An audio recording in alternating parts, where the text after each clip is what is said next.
भले ही हम 21वीं सदी के दौर में जी रहे हैं, लेकिन आज भी हमारे समाज के कुछ लोग इस तरह की कुप्रथाओं के साथ जी रहे हैं जिन्हें आज के नौजवान युवक कतई स्वीकार नहीं करते। एक कुप्रथा के तहत इस तरह के रिश्ता बनाया जाता है कि इस तरह का बेमेल शादी का बंधन बनाया जाता है। उस शादी को तोड़ने के लिए वो महिला इस तरह के रास्ते को अपनाती है जिसे सुनकर आप हैरान हो जाओगे, परेशान हो जाओगे। नमस्कार, आदाब, सत श्री अकाल। मैं पुलिस अफसर प्रदीप यादव। दरअसल राजस्थान प्रदेश में एक जिला है बाड़मेर, इसी जिले के अंदर एक थाना आता है दोहरी मन्ना। इसी थाने के अंदर एक गांव है भलीसर। इसी गांव का रहने वाला गोमाराम अपनी पत्नी के साथ, अपने परिवार के साथ गांव से ही सटे उसके खेत में बने मकान में सो रहा होता है। 1 अक्टूबर 2022 की रात अचानक उसकी आंखें खुलती हैं और वो देखता है कि उसकी पत्नी किसी से फ़ोन पर बातें कर रही है। वो अपनी पत्नी से उसके बारे में पूछता है। फ़ोन को लेकर दोनों में विवाद होता है। ये विवाद कब हाथाई पाई में तब्दील हो जाता है उन्हें पता ही नहीं चलता। लेकिन कुछ समय बाद वो पत्नी शांत हो जाती है, पति भी शांत हो जाता है। पत्नी अपने पति से माफ़ी मांगने लगती है, गिड़गिड़ाने लगती है, रिक्वेस्ट करने लगती है। मामला शांत हो जाता है, पति गोमाराम दोबारा सो जाता है। लेकिन पत्नी कहीं ना कहीं जग रही थी। 1 घंटे के समय बीत जाता है, अपने पति को जगाने की कोशिश करती है। उन्हें लगता है कि अब ये पूरी तरह से गहरी नींद में सो गया है। उसके बाद वो अपने पति के कपड़े उतारती है। इस तरह की हरकत करती है जिस तरह एक पत्नी अपने पति के साथ करती है, एक पति अपनी पति के साथ करता है। और मौका पाकर एक धारदार हथियार से अपने पति के प्राइवेट पार्ट्स पर हमला कर देती है, उसे काट देती है, कलम कर देती है। दर्द से जोर जोर से कहराता, चिल्लाता, चीखने लगता है गोमाराम। उसके परिवार के सदस्य खड़े होते हैं। बात उसके गांव तक पहुंच जाती है। गांव के सैकड़े लोगों का हुजूम वहां पर इकट्ठा हो जाता है। आनन फानन ही उसे हॉस्पिटल में ले जाया जाता है, उपचार शुरू करवाया जाता है। लोगों को पता चलता है कि इस तरह की हरकत का अंजाम किसी और ने नहीं, इसी की पत्नी ने दिया है। लोग चौंक जाते हैं, परेशान हो जाते हैं, सोचते हैं कि ये बात थाने तक नहीं पहुँचे, पुलिस स्टेशन तक ना पहुँचे। गांव में ही एक पंचायत का आयोजन किया जाता है।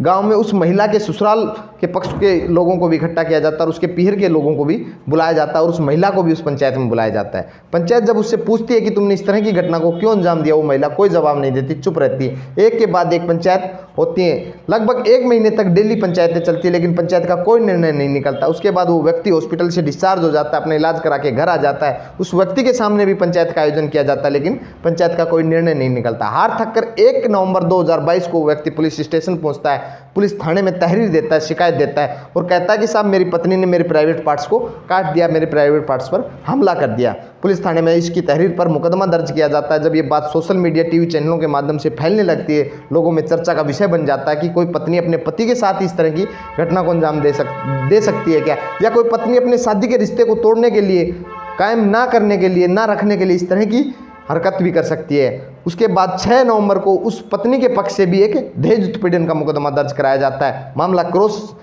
FIR हो जाती है। मामला अब थाने से एडिशनल SP तक पहुंच जाता है। एडिशनल SP इसकी जांच करते हैं। जांच में पता चलता है कि इन दोनों की शादी आज से लगभग 6 महीने पहले अप्रैल 2022 में आटा साटा प्रथा के साथ की गई थी। दरअसल आटा साटा प्रथा राजस्थान में एक इस तरह की कुप्रथा है कि अपने भाई की शादी करवाने के लिए एक लड़की को एक बलिदान देना पड़ता है। अपने अयोग्य व्यक्ति के साथ शादी करनी होती है और शादी करने के बाद उस घर से एक लड़की आती है जो उसके भाई के साथ शादी की जाती है। मतलब अपने घर से एक लड़की दी जाती है और उस घर से एक लड़की ली जाती है। इस तरह के बंधन में बांध दिया जाता है।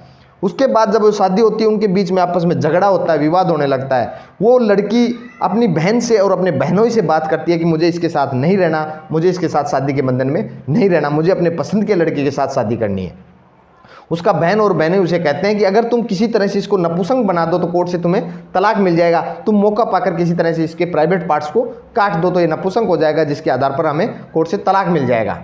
मौका पाकर एक रात वो अपने पति का प्राइवेट पार्ट्स कलम कर देती है। उसके बाद ये मामला होता है। शायद ही दोस्तों अगर इस तरह की कुप्रथा के तहत वो लड़की इस तरह की घटना को अंजाम देने से पहले अपने परिवार के सदस्यों का विरोध करती, अपने घरवालों का विरोध करती, सख्ती से विरोध करती, तो इस शादी के बंधन में ही नहीं बनती और अपनी मर्जी से अपने साथी, अपने योग्य जीवन साथी के साथ वो शादी के बंधन में बनती और इस तरह की घटना को अंजाम नहीं देना पड़ता, जिससे आज उनको सलाखों के पीछे नहीं जाना पड़ता। दोस्तों ये कहानी, ये घटना सुनाने का उद्देश्य मेरे को किसी भावनाओं को ठेस पहुंचाना नहीं था, किसी को हाथ पहुंचाना नहीं था। सिर्फ उद्देश्य ये था कि आप सतर्क रहिए, सजग रहिए कि समाज में कुछ इस तरह की भी घटनाओं को अंजाम दिया जाता है। जय हिंद, जय भारत।